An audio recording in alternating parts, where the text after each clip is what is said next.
कौन थे मंदिर चल दिए चाचा? ताजमहल। ये देखिए, मुगल वास्तुकला का शानदार अजूबा। दुनिया में कोई ऐसा मकबरा कभी देखा है कि जिसके ऊपर गुंबद हो, गुंबद पर कलश हो? दोस्तों, आज बात सिर्फ एक फिल्म की नहीं है, बात उस सच की है जिसे या तो दिखाया जा रहा है या छुपाया जा रहा है। ताजमहल।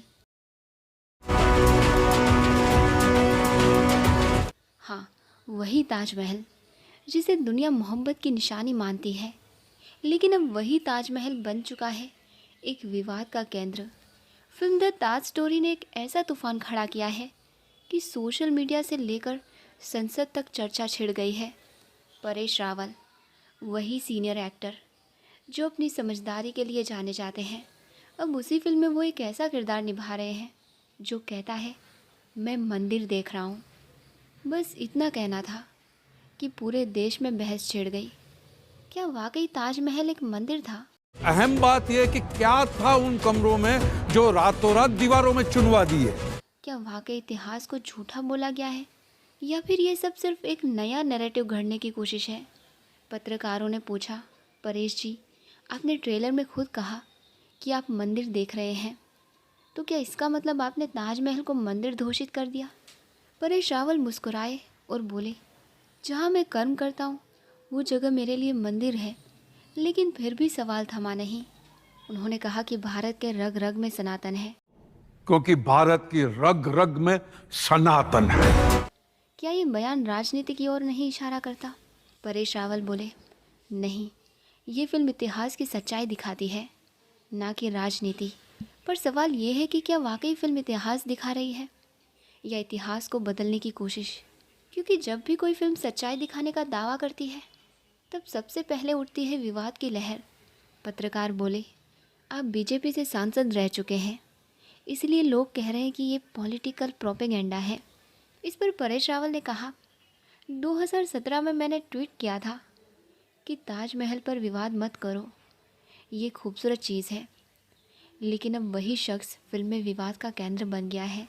विडंबना ये है कि जो व्यक्ति शांति की बात कर रहा था, वही अब एक ऐसी फिल्म में है जो इतिहास और धर्म की बहस को एक साथ जगा रही है। पत्रकार ने पूछा, क्या फिल्म से क्लैरिटी आएगी या भ्रम बढ़ेगा?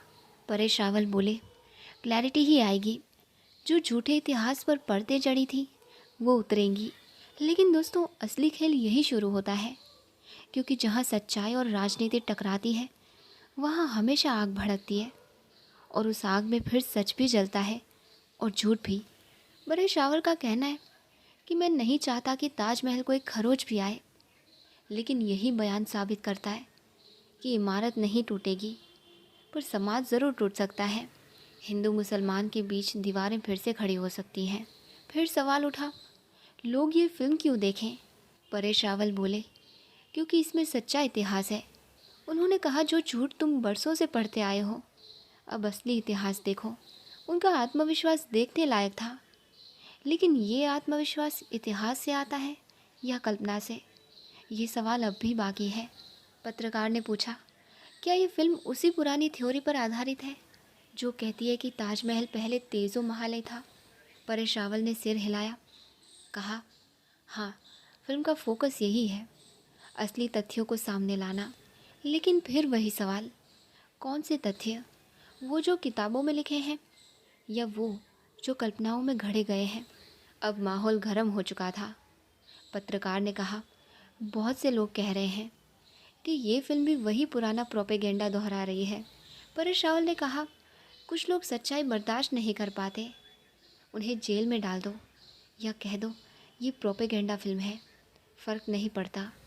उनका लहजा साफ था, फिल्म चाहे विवादित हो, पर वो पीछे नहीं हटने वाले।